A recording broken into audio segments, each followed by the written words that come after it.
اللہ تعالیٰ کا ذکر بھی ایسی لذیذ اور آسان عبادت ہے کہ اسے انسان معمولی سی توجہ سے ہر وقت انجام دے سکتا ہے، اور اس کے فضائل اور فوائد بے شمار ہیں۔ اللہ تعالیٰ نے قرآن کریم میں جا بجا اپنا ذکر کرنے کی تاکید فرمائی ہے۔ مثلا ارشاد ہے، یا ایہا الذین آمنوا اذکروا اللہ ذکرا کثیرا، اے ایمان والو اللہ تعالیٰ کا کثرت سے ذکر کرو۔ ظاہر ہے کہ ذکر کرنے سے اللہ تعالیٰ کا کوئی فائدہ نہیں، وہ بندوں کے ذکر سے بے نیاز ہے، لیکن اس میں بندوں کا فائدہ ہے کہ ذکر کی کثرت سے اللہ تعالیٰ کے ساتھ تعلق مضبوط ہوتا ہے اور انسان کی روح کو غذا ملتی ہے، جس سے اس میں بالغی اور قوت پیدا ہوتی ہے۔ اس روحانی قوت کے نتیجے میں انسان کے لیے نفس اور شیطان کا مقابلہ آسان ہو جاتا ہے اور گناہوں سے بچنے میں بھی سہولت ہوتی ہے، اور ہر ذکر کے ساتھ نامہ اعمال میں نیکیوں کا اضافہ ہوتا چلا جاتا ہے۔ ایک صاحب نے آپ صلی اللہ علیہ وآلہ وسلم سے سوال کیا کہ اللہ تعالیٰ کے نزدیک سب سے افضل اور قیامت کے دن سب سے بلند رتبہ عبادت کون سی ہے؟ آپ صلی اللہ علیہ وآلہ وسلم نے فرمایا کہ اللہ تعالیٰ کا ذکر۔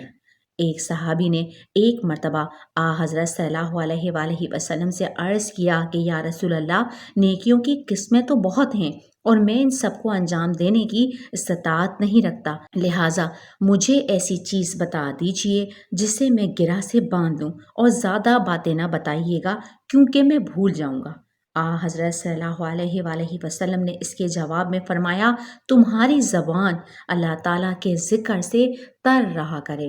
حضرت ابو موسیٰ اشعری رضی اللہ عنہ روایت کرتے ہیں کہ آپ صلی اللہ علیہ وسلم نے فرمایا، جس گھر میں اللہ کا ذکر کیا جائے اور جس گھر میں اللہ کا ذکر نہ کیا جائے، ان کی مثال زندہ اور مردہ کی سی ہے، یعنی ذکر والا گھر زندہ ہے اور بغیر ذکر کا گھر مردہ، اور بغیر ذکر کا گھر مردہ۔ ایک اور حدیث میں آپ صلی اللہ علیہ وآلہ وسلم کا ارشاد ہے کہ جو لوگ کسی مجلس سے اس حالت میں اٹھ جائیں کہ اس میں انہوں نے اللہ تعالیٰ کا ذکر نہ کیا ہو، تو مردار گدھے پر سے اٹھے اور یہ مجلس ان کے لیے قیامت کے دن حسرت کا باعث بنے گی، یعنی یہ حسرت ہوگی کہ اتنا وقت ہم نے بیکار ضائع کر دیا۔ اسی لیے حدیث میں حضرت صلی اللہ علیہ وآلہ وسلم نے یہ ارشاد فرمایا ہے کہ ہر مجلس کے آخر میں یہ کلمات پڑھ لینے چاہیے، سبحانک اللہم وبحمدک لا الہ الا انت استغفرک واتوب الیک۔ اس سے اس مجلس کی کوتاہیوں کا کفارہ ہو جاتا ہے۔ ذکر اللہ کی ان عظیم فضیلتوں کے باوجود اللہ تعالیٰ نے اس عمل کو اتنا آسان بنا دیا ہے کہ اس کے لیے کوئی شرط عائد نہیں فرمائی۔ اگر وضو کے ساتھ قبلہ رو ہو کر یکسوئی سے ذکر کر سکے تو بہت اچھا ہے، لیکن اس کا موقع نہ ملے تو چلتے پھرتے اٹھتے بیٹھتے کام میں لگے ہوئے ہر حال میں یہ عبادت انجام دی جا سکتی ہے۔ اس کے لیے وضو بھی شرط نہیں ہے، بلکہ حالت جنابت اور حالت حیض میں بھی ذکر جائز ہے۔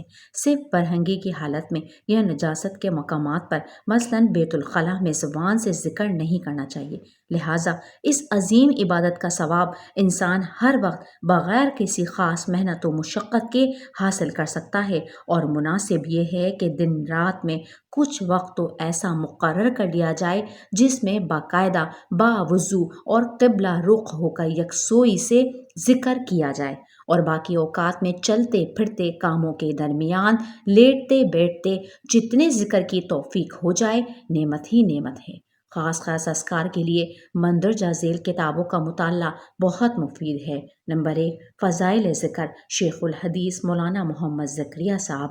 نمبر 2، ذکر اللہ، حضرت مولانا مفتی محمد شفیع صاحب۔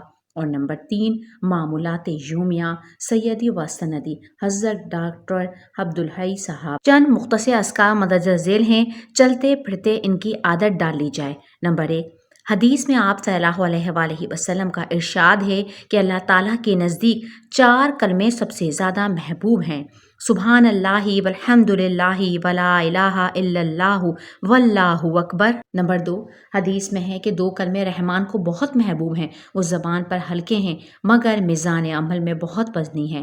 سبحان اللہ وبحمدہ سبحان اللہ العظیم۔ نمبر 3، حدیث میں ہے کہ لا حول ولا قوت الا باللہ بھی کثرت سے پڑھا کرو، کیونکہ یہ کلمات جنت کے خزانوں میں سے ایک خزانہ ہے۔ اور نمبر 4، لا الہ الا اللہ وحدہ لا شریک لہ لہ الملک ولہ الحمد وہو علی کل شیء قدیر۔ حدیث میں ہے کہ جو شخص صبح کے وقت یہ کلمات پڑھے تو اس کو اولاد اسماعیل علیہ السلام میں سے 10 غلاموں کو آزاد کرنے کا ثواب ملتا ہے، 10 نیکیاں لکھی جاتی ہیں، 10 گناہ معاف ہوتے ہیں، 10 درجے بلند ہو جاتے ہیں، اور شام تک وہ شیطان کے شر سے محفوظ رہتا ہے۔ اور یہی کلمات شام کو کہے تو صبح تک یہی فوائد حاصل ہوتے ہیں۔ حسبی اللہ لا الہ الا ہوا علیہ توکلت وہوا رب العرش العظیم۔